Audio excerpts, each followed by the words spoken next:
السلام علیکم دوستوں، آپ دیکھ رہے ہیں ثانی ٹی وی اور کتاب ہے دجال کون کب کہاں۔ اس سلسلے کی 26ویں ایپیسوڈ ہے۔ آگے پڑھتے ہیں۔ یہ تو دو مشہور امریکی صدور کی کارگزاریاں تھیں۔ دیگر امریکیوں کی ذہنیت سے آگاہی کے لیے آئیے مذکورہ بالا مصنفہ کی تحریر سے مزید کچھ اقتباسات دیکھتے ہیں۔ ریورنڈ کلائڈ لوٹ ایک پینٹیکوسٹل پادری ہیں۔ انہوں نے بائبل کی ایک عبارت کی اس طرح تفسیر کی ہے کہ یہودیوں کے تیسرے ہیکل کی تعمیر لازمی طور پر یروشلم میں مسیح کی دوسری بار آمد سے پہلے ہوگی۔ کلائڈ پادری سرخ بیل یا کنواری گائے کو، جو بالکل بے داغ ہو، ذبح کرنے کے لیے کہتے ہیں، جس کے بعد آئندہ ہیکل کی تعمیر کی رسم پوری ہوگی۔ اس کی خاطر قدیم اسلامی عبادت گاہوں مسجد اقصی اور گنبد صخرہ کو ممسار کر دینا ہوگا۔ کلائڈ کو یقین ہے کہ خدا کی شراکت سے یہ کام مناسب وقت میں ہو جائے گا۔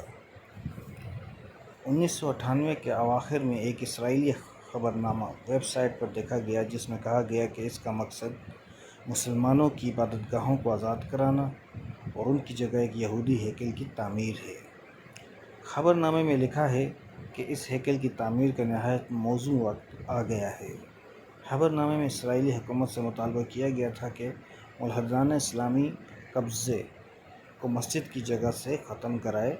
تیسرے ہیکل کی تعمیر بہت قریب ہے۔ اسرائیل کو اپنے آخری عظیم تاریخی ڈرامے میں اسٹیج کی مکمل تیاری کے لیے بس ایک واقعے کی ضرورت ہے۔ یہ ہے اس کی قدیمی زمین پر عبادت کے لیے قدیمی عبادت گاہ کی سر نو تعمیر۔ حضرت موسیٰ علیہ السلام کے فرامین کی روح سے ایک ہی جگہ ہے جہاں اس عبادت گاہ کو تعمیر کیا جانا ہے۔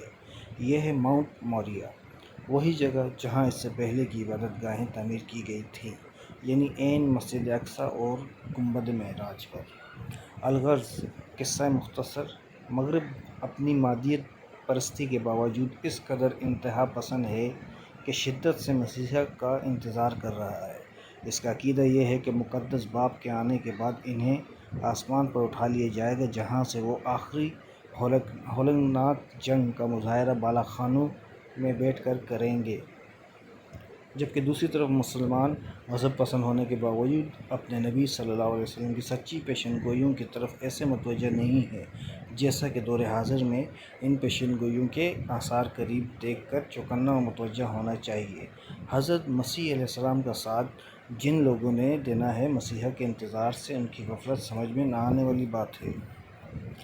بیچ کی کڑی۔ قیامت کی علامات تین قسم کی ہیں: علامات بعیدہ، یعنی وہ علامات جو حضور علیہ السلام کے زمانے میں یا ان کے زمانے کے بعد، لیکن آج سے کافی پہلے ظاہر ہو چکی ہیں، اور ان کے اور قیامت کے درمیان نسبتاً زیادہ فاصلہ ہے۔ دو، علامات متوسطہ، وہ علاماتیں جو ظاہر ہو گئی ہیں مگر ابھی انتہا کو نہیں پہنچی۔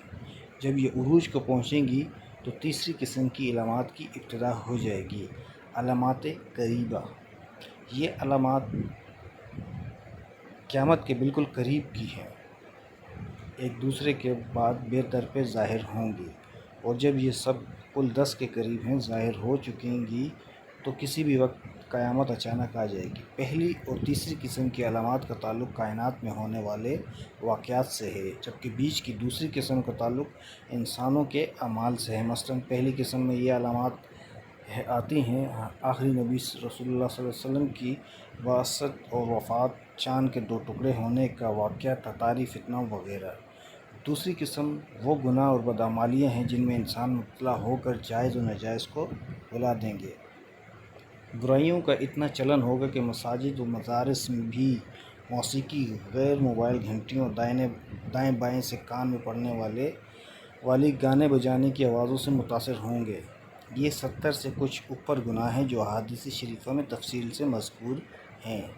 تیسری قسم کا تعلق عجیب و غریب کائناتی واقعات سے ہے، یہ 10 ہیں، اور ان میں سے 5 کا تعلق حضرت عیسیٰ علیہ السلام کے نزول تک ہے اور 5 کا آپ کے نزول کے بعد سے۔ ان آخری 5 کو علامات قربہ یا کبریٰ بھی کہا جاتا ہے۔ ان کے بعد قیامت بس یوں برپا ہو جائے گی جیسے حاملہ اونٹنی کے آخری دن۔ کہ نہ جانے کب بچہ جن دے۔ پہلی 5 علامات تک دنیا پر خیر کا غلبہ ہوگا اور آخری 5 شر کے کلی غلبے تک ہوں گی۔ بالآخر سب انسان چاہے خیر کے عامل ہوں یا شر پر کاربند آخری حساب کے لیے پیش ہو جائیں گے۔ اس سے آگے کا انشاءاللہ نیکسٹ ایپیسوڈ میں پڑھیں گے، اور آپ سے گزارش ہے کہ چینل کو سبسکرائب کریں اور لائک کریں، زیادہ سے زیادہ شیئر کریں۔ شکریہ۔